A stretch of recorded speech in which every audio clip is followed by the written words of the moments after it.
I thought I would address this question with a video response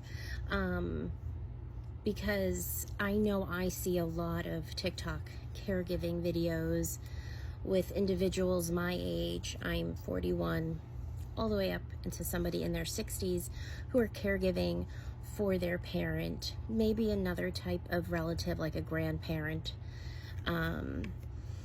And the relationships are not good. They either were not good going into this caregiving journey or they deteriorated during the caregiving journey.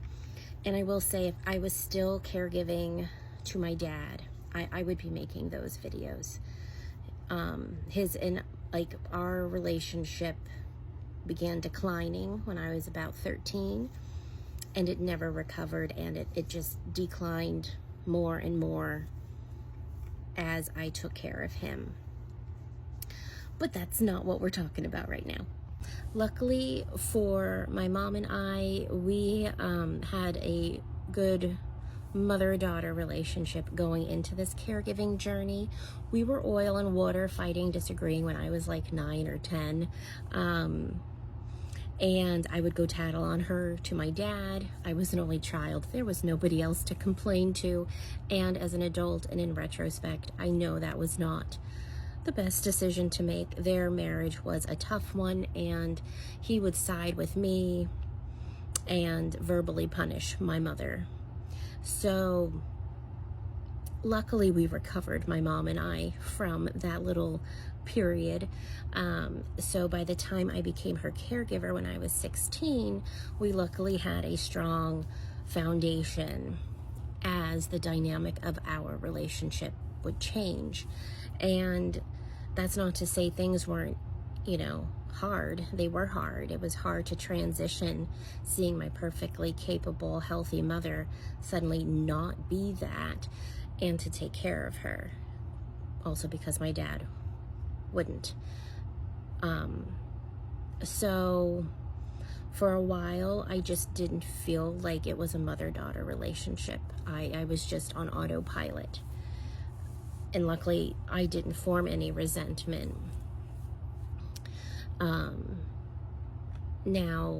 Nowadays, we are still perfectly fine with one another. That's not to say that there are not tough days.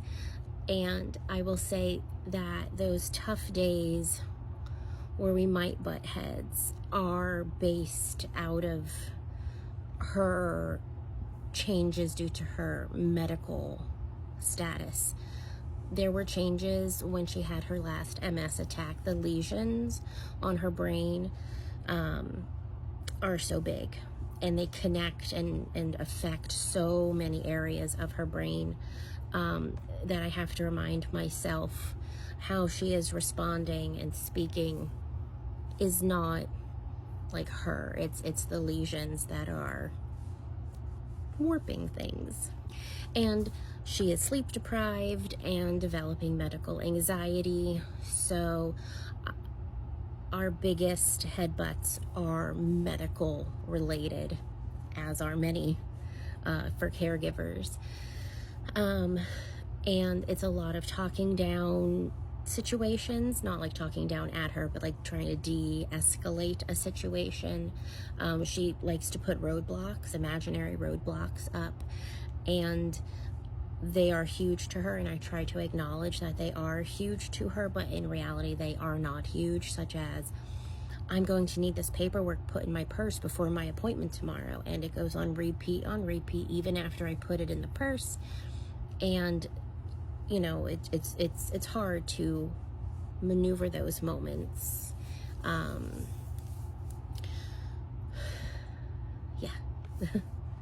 And even on the non-medical front, we do have some moments, as I will say, as an adult child to their parent, of, if I don't agree with what she might be saying to my kids or how she phrases things, because she would say a lot of things to me growing up where nowadays that would be deemed not mentally healthy to the child. And when I see that pattern repeating, I will for lack of a better phrase, put her in her place and say, that's not appropriate. We're not going to say that. And I explain why. And to be cliched, you know, a lot of people are going to say there's a boomer response of like, this isn't a big deal, but it is a big deal. But I will say that is probably a dynamic that millennial children have with their parents, whether they're caregiving for them or not. But all in all, I'm very fortunate that our family dynamic is, for lack of a better cheesy Hallmark Lifetime movie term, it's harmonious. That's not to say we don't have our moments. We are all only human beings living under one roof. But I'm very fortunate that our days have minimal conflict between all of us here. And we laugh and we get frustrated and we fight for one another and fight with one another. And I count myself as lucky that if this is the situation we are in, taking care of my mom, then we are in a better situation than most. While growing up, my mom was not overly affectionate. I was not the huggy kid. I was not the kid to go running to my mom for comfort, and she was not one to pull me into comfort. You know, she was the mom who is a sounding board. And that's how it was when I was a kid and a teenager, and it's still that way now, where you go, hey mom, let me pick your brain. Let me get your advice. What do you think of this? And caregiving or not, her medical health or not, she's still my mom in that way. As if she's not already my mom, but you know what I mean. But yeah, so she is pleasant to be around, and she might seem rough around the edges and blunt and hard to tell when she's being sarcastic or not. But once you get to know her, you know, you realize, oh, she's not being oddly mean. It's also just how she speaks and her vocal pattern, how MS has affected it. Well, we'll put it this way. When I was younger, in public school, before my mom began homeschooling me, I was not popular. I was not by any means the popular kid, and I was bullied. But my mom was popular with my classroom classmates, to the point where they would beg her to be a chaperone because she was so fun and cool on the bus and during the field trip. And that they were more disappointed that I wasn't going because that meant my mom wasn't going to the field trip. But she was the cool mom to hang out with, and they would vie to sit next to her on the bus, and I'm pushed to the back because she was the mom who's like, don't call me Mrs. So-and-so, call me by my first name. And she joked with everyone. She didn't treat my classmates like kids. She spoke to them like a person, whereas a lot of the other moms who came along were very much, okay, everyone.